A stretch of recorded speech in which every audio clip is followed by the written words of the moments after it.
আমার নাম কুমার সিং হরিহরন। আমার প্রশ্ন ডক্টর জাকির নায়েকের কাছে। আমার এক বন্ধু কোরআন কিনে আমার রুমে আসলো। আমি তখন খুব আগ্রহ নিয়ে সেই বইটা একটু দেখতে গেলাম। তখন আমার বন্ধু বলল যে এটা হলো পবিত্র বই, যেহেতু এর কথাগুলো সরাসরি ঈশ্বরের বাণী, তুমি এটা ধরবে না।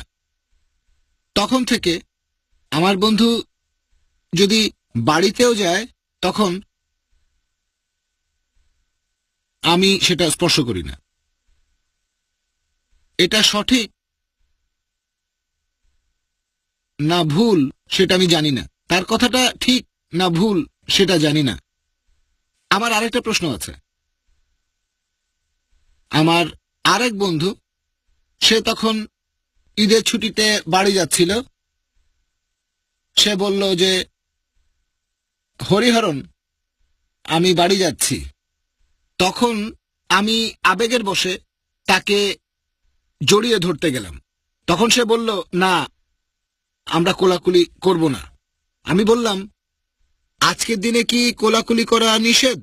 আমি জানতাম না, তাই জিজ্ঞাসা করেছিলাম যে আজকের দিনে কি কোলাকুলি করা নিষেধ। সে বলল, না, তুমি কখনোই মুসলিমদের সাথে কোলাকুলি করবে না। এই কথাটা আরেক বন্ধুকে জিজ্ঞাসা করেছিলাম। সে বলেছিল যে না, এটা ভুল কথা, আমরা কোলাকুলি করতে পারবো। সেই সময় থেকেই যখনই মুসলিমদের সাথে কোলাকুলি করি তখন নিজেকে দোষী মনে হয়। হয়তো আমি ভুল করছি। এই ব্যাপারে আপনি কিছু বলবেন? ভাই, এখানে দুটো গুরুত্বপূর্ণ প্রশ্ন করেছেন, দুটো বড় ভুল ধারণা। আপনার প্রথম প্রশ্নটা ছিল, আপনি যখন কোরআন ধরতে গিয়েছিলেন আপনার বন্ধু বলেছিল না, কোরআন ধরতে পারবে না, এটা সর্বশক্তিমান ঈশ্বরের বাণী। এখন এটা কি সঠিক যে অমুসলিমরা কোরআন ধরতে পারবে না? এ ব্যাপারে একটা ভুল ধারণা আছে। এই কনফারেন্সটা শুধু অমুসলিমদের জন্যই না, এটা আগে বলেছি, এটা মুসলিমদের জন্য। অনেক মুসলিমের মধ্যে একটা ভুল ধারণা আছে যে অমুসলিমরা কোরআন ধরতে পারবে না। এই ভুল ধারণার কারণ হলো পবিত্র কোরআনের একটা আয়াত, সূরা ওয়াকিয়া অধ্যায় নম্বর 56 আয়াত 77 থেকে 80 বলা হয়েছে, এই কোরআন অবতীর্ণ করেছেন আল্লাহ সুবহানাহু ওয়া তাআলা, এটা কেউ স্পর্শ করবে না তারা ব্যতীত যারা পূত পবিত্র। কোরআনের এই আয়াতের উপর ভিত্তি করে অনেকে মনে করে মুসলিমরা পবিত্র আর অমুসলিমরা অপবিত্র, তারা ধরতে পারবে না। এখানে আপনাকে বুঝতে হবে নজরুলে কোরআন এই আয়াতটা কখন নাজিল হয়েছিল। কোরআনের এই আয়াত নাজিল হয়েছিল যখন অনেক অমুসলিম এভাবে বলতো যে নবীজি মুহাম্মদ সাল্লাল্লাহু আলাইহি ওয়াসাল্লাম নওয়াজুবিল্লাহ তিনি এই কিতাব পেয়েছেন শয়তানের কাছ থেকে। তখন এই আয়াতটা নাজিল হলো, কেউ এটা স্পর্শ করবে না তারা ব্যতীত যারা পূত পবিত্র। এই সেই কোরআন যেটা আছে লোহে মেহফুজে। যদি তাফসীর ইবনে কাসির পড়েন সেখানে ব্যাখ্যা দেওয়া হয়েছে যে এখানে লোহে মেহফুজের কথা বলা হয়েছে। সাত আসমানের উপর যে কোরআন সেটা কেউ স্পর্শ করবে না, শুধু ফেরেশতাগণ ছাড়া।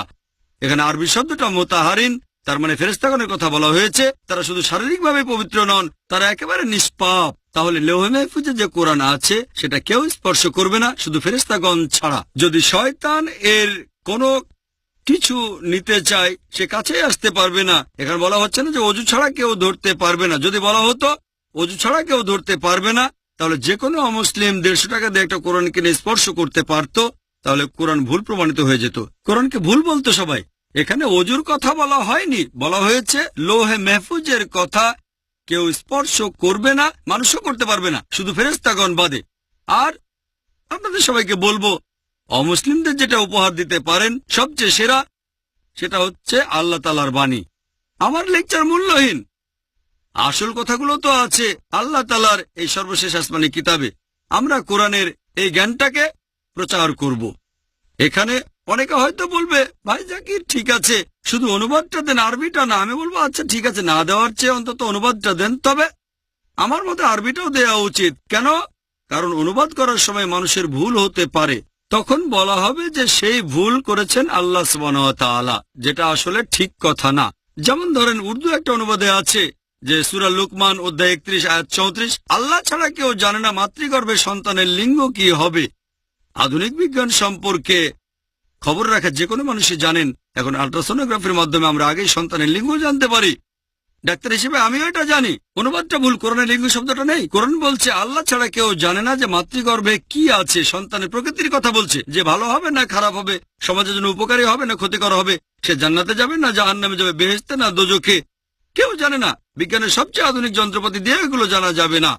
এখানে অনুবাদক ভুল করেছেন। তাই যদি আরবিটাও দেন তাহলে যারা আরবি জানে তারা বুঝতে পারবে যে অনুবাদক ভুল করেছে, আল্লাহ তাআলা ভুল করেননি। আমি অবশ্য আরবি সহ অনুবাদ দেওয়ার পক্ষপাতী। যদি আল্লাহ এজন্য আমাকে দায়ী করেন তাহলে শ্রেষ্ঠ মানুষের সঙ্গে থাকবো। কেন জানেন? কারণ আমাদের নবীজি মুহাম্মদ সাল্লাল্লাহু আলাইহি সাল্লাম তিনি যখন অমুসলিম রাজাদের কাছে দূত পাঠিয়েছেন, তিনি চিঠিতে কোরআনের আয়াত লিখিয়েছেন সাহাবীগণকে দিয়ে। এরকম একটা চিঠি আপনারা তুরস্কের কপটাকি মিউজিয়ামে দেখতে পাবেন। নবীজি সাল্লাল্লাহু আলাইহি সাল্লাম সেই চিঠিতে কোরআনের আয়াতটা লিখিয়েছিলেন। সূরা আল ইমরান অধ্যায় ৩ ৬৪ নম্বর আয়াত বলা হয়েছে, কুল ইয়া আহলাল কিতাব বলো হে কিতাবীগণ, তাআলু ইলা কালিমাতিন সাওয়াইন বাইনা বাইনাকুম, এসো সেই কথা যা আমাদের ও তোমাদের মধ্যে এক। প্রথম সাদৃশ্য কি? আল্লা না'বুদা ইল্লাল্লাহ, আমরা আল্লাহ ব্যতীত কারো ইবাদত করব না, ওয়ালা নুশরিকা বিহি শাইয়্যান, অন্য কাউকে তার শরীক করব না। ওয়ালা ইয়াত্তাখিযা বা'দুনা বা'দান আরবাবান মিন দুনিল্লাহ, আমরা আমাদের মধ্য থেকে অন্য কাউকে আল্লাহ ব্যতীত রব হিসেবে গ্রহণ করব না। ওয়া ইন তাওয়াল্লাহ যদি তারা মুখ ফিরিয়ে নেয় ফাকুলু শাদু বলো তোমরা সাক্ষী থাকো বিআন্না মুসলিমুন, আমরা মুসলিম, আল্লাহর কাছেই আত্মসমর্পণ করি। নবীজি মুহাম্মদ সাল্লাল্লাহু আলাইহি সাল্লাম চিঠিতে কোরআনের আয়াত লিখিয়েছিলেন অমুসলিমদের দেওয়ার জন্য। অনেক অমুসলিম চিঠি পেয়ে ইসলাম গ্রহণ করেছিল আলহামদুলিল্লাহ। কেউ চিঠি পেয়ে ছিঁড়ে ফেলেছিল, অনেকে পায়ের নিচে ফেলে দিয়েছিল। নবীজি সাল্লাল্লাহু আলাইহি ওয়াসাল্লাম কোরআনের আয়াত পাঠিয়েছেন অমুসলিমদের, তারা সেগুলো পায়ের নিচে মারিয়েছিল। তাহলে ভাই কোরআন ধরতে কোনো সমস্যা নেই। অমুসলিম হয়েও আপনি কোরআন পড়তে পারেন।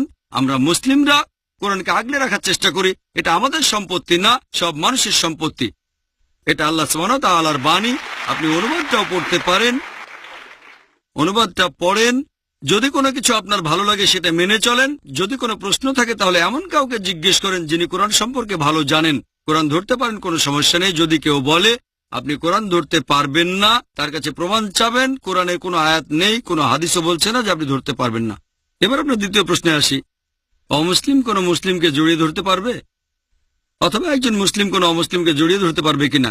ভাই আলহামদুলিল্লাহ, এতে কোনো সমস্যা নেই। আমাদের নবীজি সাল্লাল্লাহু আলাইহি সাল্লাম অনেক অমুসলিমকে জড়িয়ে ধরেছেন। সাহাবাগণ হোক সে কালো বা সাদা, ধনী বা গরিব, হলুদ বা বাদামি, রাজা বা ফকির, কোনো সমস্যা নেই আলহামদুলিল্লাহ। এটা তো ভালো, সার্বজনীন ভ্রাতৃত্বের একটা দৃষ্টান্ত। জড়িয়ে ধরতে কোনো সমস্যা নেই। আপনি জড়িয়ে ধরতে পারেন, একজন মুসলিমও আপনাকে জড়িয়ে ধরতে পারেন, আপনিও একজন মুসলিমকে জড়িয়ে ধরতে পারেন। কোরআনের কোনো আয়াত বা কোনো হাদিসই বলছে না যে মুসলিম আর অমুসলিমের কোলাকুলি নিষেধ। এটা ভুল ধারণা। আপনার মুসলিম বন্ধু, তার ইসলাম সম্পর্কে ভালো জ্ঞান নেই, সেটা না জেনে বলেছে। ইসলাম অনুযায়ী অবশ্যই জড়িয়ে ধরতে পারেন, এতে কোনো সমস্যা নেই। ধন্যবাদ স্যার। ভাই হরিহরণ, আপনি একটু স্টেজে আসেন। ডক্টর জাকির নায়েক আপনাকে কোরআনের অনুবাদ উপহার দেবেন। আপনি এখন বলতে পারেন জাকির নায়েক নিজেই আমাকে অনুবাদ সহ কোরআন দিয়েছেন।